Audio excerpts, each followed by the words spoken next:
ओम शांति। आज साप्ताहिक कोर्स का 7वां दिन है। कोर्स करने वाले जो नए भाई बहने हैं उनके मन में तो यह विचार आ गया होगा कि आज तो आखिरी लेसन है।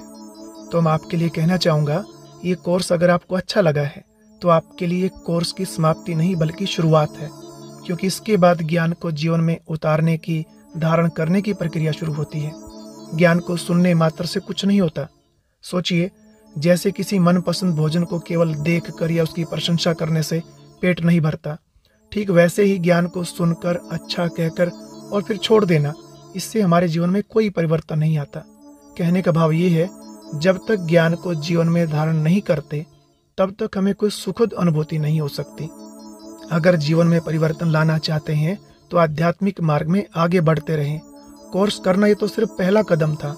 अभी अगला कदम है ईश्वरीय महावाक्य सुनना, अर्थात मुरली का अध्ययन करना। मुरली के माध्यम से ही हमें दिन प्रतिदिन ईश्वरीय डायरेक्शन मिलते हैं, जो हमारे लिए एक सुरक्षा कवच है। इस कलयुगी दुख अशांति के वायुमंडल में भी भगवान की श्रीमत हमें निरंतर सुख शांति का अनुभव कराती है। खैर, मुरली के महत्व के बारे में एक बहुत सुंदर क्लास कल अपलोड की जाएगी, आप वह जरूर सुनना। और अभी आज के लेसन में हम जानेंगे कि ये अद्भुत ज्ञान शिव बाबा ने ब्रह्मा बाबा, यानी जो पहले दादा लेखराज के नाम से जाने जाते थे, उनके तन में आकर ही क्यों दिया। ऐसी क्या विशेष बात थी ब्रह्मा बाबा में जो भगवान ने ज्ञान सुनाने के लिए उनके शरीर का ही आधार लिया। तो चलिए सुनते हैं ब्रह्मा बाबा के लौकिक और अलौकिक जीवन का सफर सार रूप में। ओम शांति। पिछले 6 दिनों से हमने जो ज्ञान सुना, सत्य बोध हुआ। आज हम ये जानेंगे कि उसका सोर्स क्या है। ये ज्ञान सुनाया निराकार परम पिता परमात्मा शिव ने, जिन्हें हम प्यार से शिव बाबा कहते हैं। उन्होंने ज्ञान सुनाने के लिए ब्रह्मा का तन ही क्यों चुना, कैसे उनके अंदर प्रवेश होकर ये अद्भुत ज्ञान सुनाया। ये जो सत्य ज्ञान है, निराकार परमात्मा ने प्रजापिता ब्रह्मा के तन से दिया, जिनको प्यार से हम दादा लेखराज कहते थे। उनका जन्म सन 1876 में सिंध हैदराबाद में हुआ। जब उनका जन्म हुआ तो उस समय सिंध देश का वातावरण बहुत बिगड़ा हुआ था। उनके माध्यम से निराकार परमात्मा ने सन 1936-37 में ये सत्य ज्ञान दिया। उनका जो जीवन था, उनका स्वभाव बहुत मधुर था। बहुमुखी प्रतिभा के वो धनी थे। उनका जीवन सबके सामने एक आदर्श था। जैसे ही परमात्मा ने उनके तन में प्रवेश किया तो सबसे पहले उनको विष्णु चतुर्भुज का साक्षात्कार हुआ। विष्णु जी ने कहा, अहम विष्णु चतुर्भुजम तत्वम, मैं विष्णु चतुर्भुज हूँ, तुम्हें ऐसा बनना है। फिर अन्य साक्षात्कार हुआ जिसमें परमात्मा ने अपनी पहचान दी कि मैं निराकार शिव हूँ, और उसमें उनके शब्द थे, निजानंद स्वरूपम शिवोहम शिवोहम, ज्ञान स्वरूपम शिवोहम शिवोहम, प्रकाश स्वरूपम शिवोहम शिवोहम। एक अन्य साक्षात्कार महाविनाश का भी किया। उस साक्षात्कार में उन्होंने देखा कि चारों ओर मूसलाधार बारिश हो रही है, कहीं बाढ़ है, कहीं भूकंप है, कहीं सूखा पड़ रहा है। लोग बचना चाहते हैं, बच नहीं पा रहे। और ऐसे वातावरण को देखकर वो भयभीत हो गए और उन्होंने कहा, प्रभु बस कीजिए, अब अपना मोहिनी रूप मुझे दिखाइए। तब परमात्मा ने उन्हें स्वर्ग का साक्षात्कार कराया और ये दिखाया, ऊपर से सितारे आकर नीचे आके कोई राजकुमार बन जाता है, कोई राजकुमारी बन जाती है। फिर आवाज़ आई, ऐसी दुनिया तुम्हें बनानी है, ऐसी दुनिया तुम्हें बनानी है। परम पिता परमात्मा के ज्ञान के अनुसार प्रजापिता ब्रह्मा बाबा को भी यह निश्चय हुआ कि ये उनका कार्य है, अर्थात शिव बाबा का कार्य है। मुझे तो केवल एक माध्यम बनना है, इंस्ट्रूमेंट बनना है। तब से लेकर 1936 से लेकर 18 जनवरी 1969 तक निराकार परमात्मा ने प्रजापिता ब्रह्मा द्वारा ज्ञान दिया और उस ज्ञान की बातों को हम सबका फर्ज है अपने जीवन में उतारना और परमात्मा का साथ लेना। ओम शांति। तो वह भाई बहनें जो ब्रह्मा बाबा के व्यक्तित्व, व्यवहार, दिनचर्या, खान पान या रहन सहन से अनभिज्ञ हैं, उनके लिए आज यह वीडियो काफ़ी समर्थ व उपयुक्त साबित होगी। तो अभी सबसे पहले जानेंगे कि बाबा का लौकिक जीवन कैसा था। शिव बाबा की प्रवेशता से पहले बाबा किसको भगवान मानते थे, किसको पूजते थे। ब्रह्मा बाबा अर्थात लौकिक में दादा लेखराज के पुत्र दादा नारायण जी खुद ये अनुभव बता रहे हैं। हम लोग के घर में अपना मंदिर था। बाबा स्वयं अपना ही पुजारी था। आप जानते हो श्री नारायण, इस अंतिम जन्म में उसी की पूजा करते थे, वही उनका इष्ट देव था। बाबा ने बहुत से गुरु किए, लेकिन कहीं कोई भी गुरु में बाबा ने संपूर्णता का अनुभव नहीं किया। आपने सुना कि बाबा में भक्ति भाव बहुत ज्यादा था। घर में ही मंदिर था, नियमित रूप से पूजा करके उसके बाद ही भोजन स्वीकार करते थे और यह नियम परिवार के छोटे बड़े हर सदस्य पर लागू होता था। घर के छोटे छोटे बच्चे भी जब तक स्नान आदि करके पूजा नहीं करते थे तब तक कुछ भी ग्रहण नहीं करते थे। कुछ ऐसे ही अनुभव सुनाते हैं आदरणीय दादी निर्मल शांता जी, जिनको बाबा की लौकिक और अलौकिक दोनों ही रूप से बेटी बनने का सौभाग्य प्राप्त हुआ। यज्ञ में उनको परदादी के नाम से भी जानते हैं। तो सुनते हैं दादी जी क्या बताते हैं। भक्ति तो इतनी थी, क्या बताएं। हम लोग छोटे से, मेरे को अनुभव नहीं है, तो हम छोटी उठ के दूध मांगू तो दूध मिले, कहेगा नहीं पहले पूजा करो। मंदिर में गई, पूजा करके आई, पीछे दूध मिलेगा। तो मंदिर में जाके हाथ जोड़ के भी पूजा थोड़ी करेंगे, उसके बाद हम लोग को दूध मिलता था। इतना बाबा में भक्ति के संस्कार पक्के थे। बाबा का जो कारोबार था, बाबा अपने क्षेत्र में एक रॉयल ज्वेलर की हैसियत में माना जाता था और बहुत करके उनका मिलन जुलन, उठना बैठना ज्यादा करके रॉयल्टीज में होता था। लेकिन अचानक 1933 में बाबा को वैराग्य आने लगा। वो हीरे मोती उनको पत्थर के समान दिखने लगे। बस एक ही धुन लग गई कि इस जीवन में अब भगवान को पाना है, लेकिन कैसे, वो कुछ समझ नहीं आ रहा था। इस विचार के चलते बाबा ने आखिर फैसला ले ही लिया कि अब लौकिक कार्य से निवृत्त होकर इसी तरफ अपना सारा समय लगाना है। और 1934 में बाबा ने अपना बिजनेस समेटकर अपने भागीदार को सौंप दिया। बाबा के जीवन में परिवर्तन 1933 से इमर्ज हुआ था। 34 में बाबा ने अपना व्यवहार समेट के अपने भागीदार को दे दिया और बाबा ने उसको यही कहा कि अब मेरा समय आ गया है और ये कारोबार तुम संभाल लो, जो दे सकता है वो मेरे को दे देना, मैं कोई व्यवहार में अभी कोई दिलचस्पी नहीं रखता हूँ। अभी ये तो सुनिए आपने बाबा के लौकिक जीवन की कुछ बातें। अभी हम जानेंगे कि बाबा का अलौकिक जीवन कैसा था। बाबा की दिनचर्या सुबह से लेकर शाम तक कैसी होती थी, बाबा कब क्या खाते पीते थे, यह अनुभव सुनते हैं आदरणीय राजयोगी भ्राता निर्वैर जी से। वो भी बड़ी एक बैलेंस्ड दिनचर्या थी, बड़ी नॉर्मल। सुबह के टाइम पर नाश्ता लेंगे, बीच में फल लेंगे, दिन के टाइम पूरा भोजन करेंगे, शाम के टाइम सूप लेंगे खेल के बाद,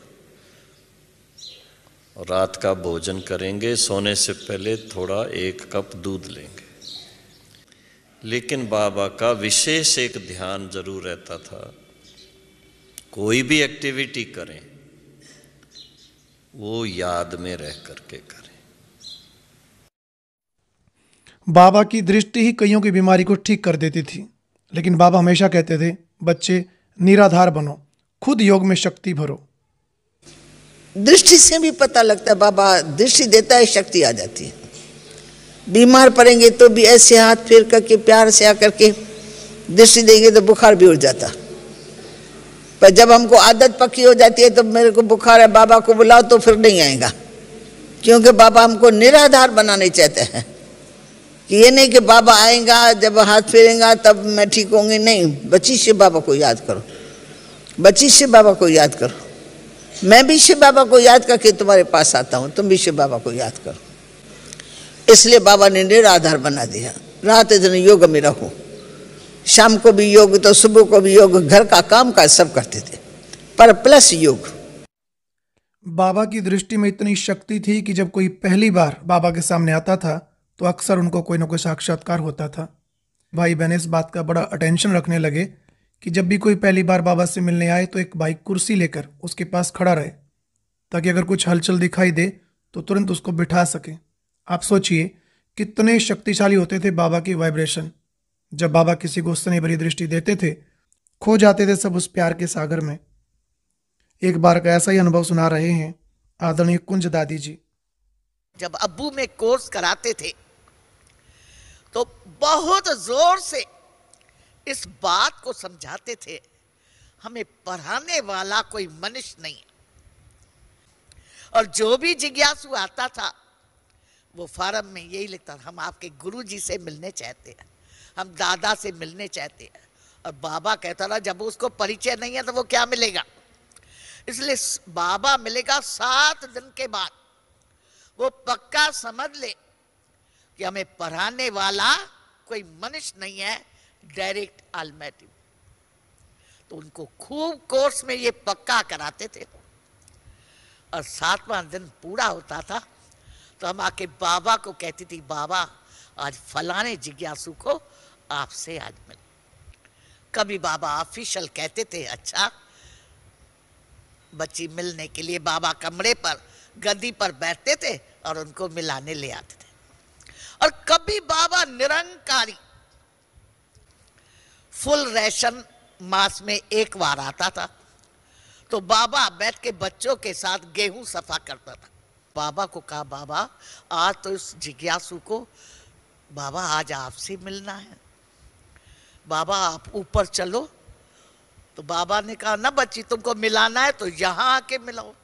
मैं कहा, बाबा 7 दिन मैं उसको पढ़ाया कि स्वयं परम पिता परमात्मा परम धाम छोड़ के इस ब्रह्मा के तन में आया है, वो यहां मिलेगा तो क्या कहेगा। तो बाबा ने हम बच्चों के आगे निरहंकारीपन का पाठ भी प्रैक्टिकल में बजाया। मैं देखा बाबा की लहर ये है और उसको भी अटूट है, आज मिलना है। मैं आपको क्या बताऊं, वो जिज्ञासु आया तो भी बाबा गेहूं सफा करते हैं।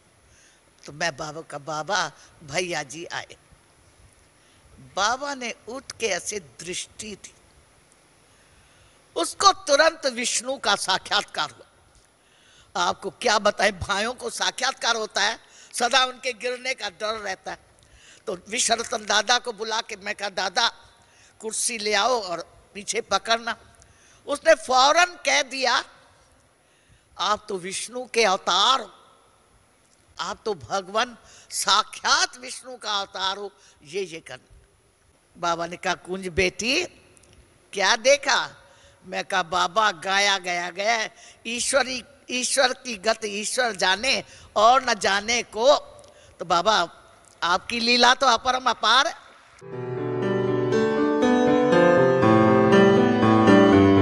शाम के टाइम बाबा के साथ बैडमिंटन भी खेलते थे 5 से 6। एक तरफ बाबा की टीम, एक तरफ मम्मा की टीम, और उनके साथ में 2-2 विश्वरतन दादा और कोई और होंगे। जो हार जाए उसको डबल टोली, ताकि ताकत भरें तो जीते दूसरी बार। कहते ना, भगवान की सब बातें दुनिया से न्यारी हैं, उसकी रीत रस्म सब दुनिया से न्यारा है। और अव्यक्त होने के बाद बाप दादा ने जिस तन का आधार लिया वो परम आदरणीय दादी गुलजार जी अपने अनुभव में सुनाते हैं कि हम बचपन में अपनी माता जी के साथ बाबा के पास यज्ञ में आए। बाबा ने ही हमको पढ़ाया लिखाया और हमारी पालना ठाकुरों की तरह की।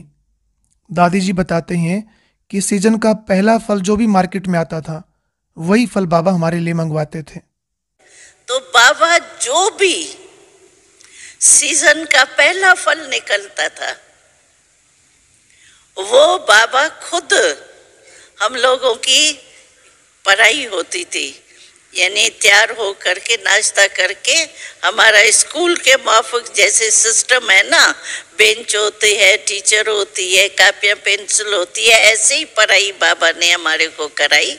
बाबा खुद रिसेस के टाइम अपने हाथ से वो फल काटता था, फल काट करके और रिसेस के टाइम हर एक बच्चे को ऐसे बाह में लेके अपने मुख हाथ से मुख में खिलाते थे। बाबा जितने गंभीर थे उतने रमणीक भी थे। कभी कभी हंसी मजाक भी कर लेते थे, पर उनके इस रूप से भी सेवा ही होती थी। दूसरों का उमंग बढ़ता था, सेवा बढ़ती थी। एक दिन बाबा कमरे में थे और मक्खी तंग कर रही थी, तो उसका प्लास्टिक का था, उससे मैंने मक्खी मारी और उसको लेके हम बाहर चले फेंकने। और ने कहा नहीं बच्ची इधर ला, इधर ला, ये बड़ी काम की है, ये मक्खी सर्विसेबल है, फेंकना नहीं है। बताओ क्या सर्विस करेगी मक्खी। तो बाबा जिस बहन को पत्र लिख रहे थे उसमें एक लाइन बढ़ा दिया कि बच्ची तेरी सर्विस वृद्धि को क्यों नहीं पाती है, क्या तू दिन भर बैठे मक्खी मारती है, और पोस्ट करके मक्खी को भेज दिया।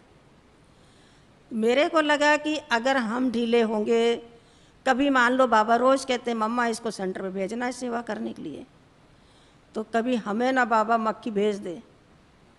तो उस दिन से मेरे दिमाग में आया कि मुझे कभी ऐसा काम नहीं करना जो ये मुझे बाबा बोले और मक्खी भेजे। तो उस मरी मक्खी ने 2 की अवस्था अच्छी कर दी, पहले तो मेरी की, और जिस बहन को भेजा उसमें भी ताकत आ गई कि देखो बाबा ने क्या किया है, तो उसकी सेवा उमंग आके सेवा करने लगी। टोटल जीवन में बाबा ब्रह्मा बना कैसे ब्रह्मा? साधारण व्यक्ति एकदम से उच्च बन जाए, इतना जो सारी सृष्टि का आदि पिता ब्रह्मा बाबा सेकंड में तन मन धन सहित समर्पण हो गए। धन तो बहुत देती है, पर धन का अपमान भी होता है। धन के बाद पश्चाताप भी होता है, मैंने सब धन क्यों दिया, कुछ मुझे रखना चाहिए था बच्चों के लिए, पोतरों के लिए, दोतरों के लिए। बाबा ने दिया सो दिया। सरेंडर होने के बाद कोई भी संकल्प नहीं, कोई भी पश्चाताप नहीं, कोई भी वर्णन नहीं, अपमान भी नहीं। बाबा हमेशा ही यह शिक्षा देते थे कि संसार के सभी प्राणी मात्र के साथ सदा श्रेष्ठ और एक समान व्यवहार हो।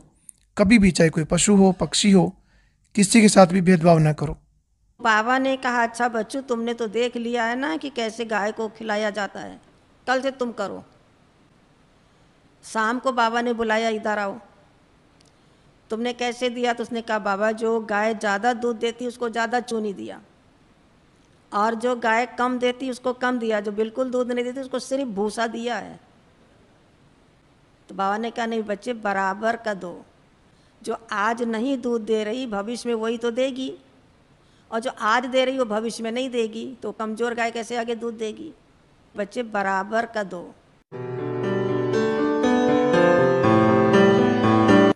तो एक बार प्यारे बाबा ने हम 21 बच्चों को ऊपर से नाम आया और योग का प्रोग्राम दिया कि सुबह में 3:30 से 4:30 बजे के अंदर हमें भक्तों को साक्षात्कार करा, मगर सारे ग्रुप का करा, और सामने एक संदेशी को बाबा बिठा दिया। बैठना कैसा है? विक्ट्री में 21 बच्चों का 10 इधर से 10 उधर से, बीच में एक 21 बच्चों का मेरे को भक्तों को साक्षात्कार कराना। उसके अंदर 21 बच्चों की स्थिति एक रस ज्योति जगी हुई। अगर 21 में से एक की भी स्थिति ठीक नहीं होगी तो सामने संदेशी कंप्लेन ले आएंगी कि बाबा को इस भगत को साक्षात्कार कराना था, अगर फलाने बच्चे का बुद्धि योग भटक रहा था तो बाबा का साक्षात्कार कराना कैंसिल हो गया। बाबा ने कहा, जैसे बच्चे आप जानते हो ना, ग्रुप का फोटो निकाला जाता है, अगर फोटो के अंदर एक भी हिल जाता है तो फोटो खराब हो जाता है। इसी रीति से तुम 21 बच्चों में से एक की भी स्थिति अगर उसी टाइम, अब 1 घंटे में वो 5 मिनट 3 मिनट साक्षात्कार कराने के बाबा जाने कौन से है, मगर उसी टाइम में अगर कोई की भी स्थिति ठीक नहीं होगी तो ऊपर से कंप्लेन आए। और बाबा मुख्य महारथी बच्चों को सिलेक्ट करके बिठाते थे, तो महारथी को तो अपनी पाक को संभालना है, ऐसा ना हो हमारा नाम आ जाए, इसकी बुद्धि भटक रही थी, इसलिए बाबा का साक्षात्कार कराने का प्रोग्राम कैंसिल हो जाएगा।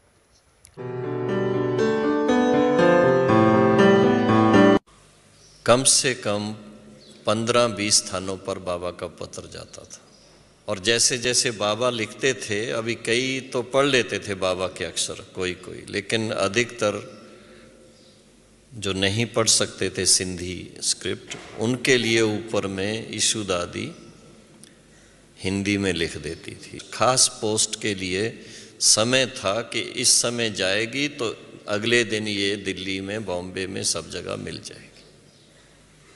बड़ा पर्टिकुलर बाबा उस बात को रखते थे, 1 मिनट भी आगे पीछे नहीं होने देते थे।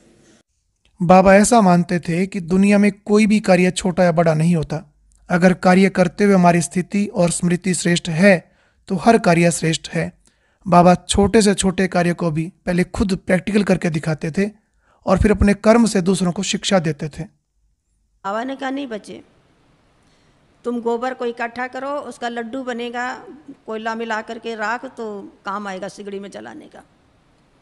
बाबा, मुझे तो आता नहीं है, तुम इकट्ठा करो और मैं बना के दिखाऊंगा, तुम्हें सिखाऊंगा। अब भगवान त्रिलोकीनाथ और विश्व कल्याणकारी जो सुख शांति का सागर, वो गुजारा गोबर का अच्छा बनाने लड्डू, उसने सब इकट्ठा किया। बाबा आप चलो। बाबा गए, मिलाया और लड्डू बना के उसको सिखा रहे थे। इतने में कोई विशेष व्यक्ति आया और पहरे वाले भाई से पूछा कि मुझे बाबा से मिलना है, दर्शन करना। उसने भी सहज भाव में बता दिया कि बाबा तो गौशाला में गए हैं, और वो भी चला गया। उसने जाते ही बाबा के पैरों पे सिर रख के दंडवत कर लिया। उसको गोबर और भूसा कुछ नहीं दिखा। उसको दिख रहा है कि श्री कृष्ण गेंद खेल रहे हैं ग्वाल बालों के साथ। तो एक वो बन गया ग्वाल बाल और एक श्री कृष्ण, और दोनों गोबर ले रहे हैं, रख रहे हैं, क्योंकि बाबा बना के देते थे और वो लेके रखता था। तो बाबा ने बताया कि देखो, जब अपनी स्थिति श्रेष्ठ होगी, स्मृति श्रेष्ठ होगी, तो सारा काम श्रेष्ठ होगा। काम छोटा कुछ नहीं होता है।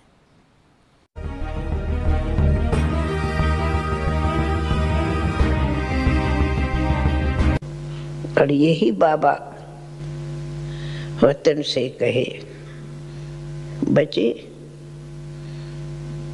हमने सिर्फ देश बदला है, स्थूल देश से साकार देश से अव्यक्त वतन, सूक्ष्म वतन वासी बना हूँ।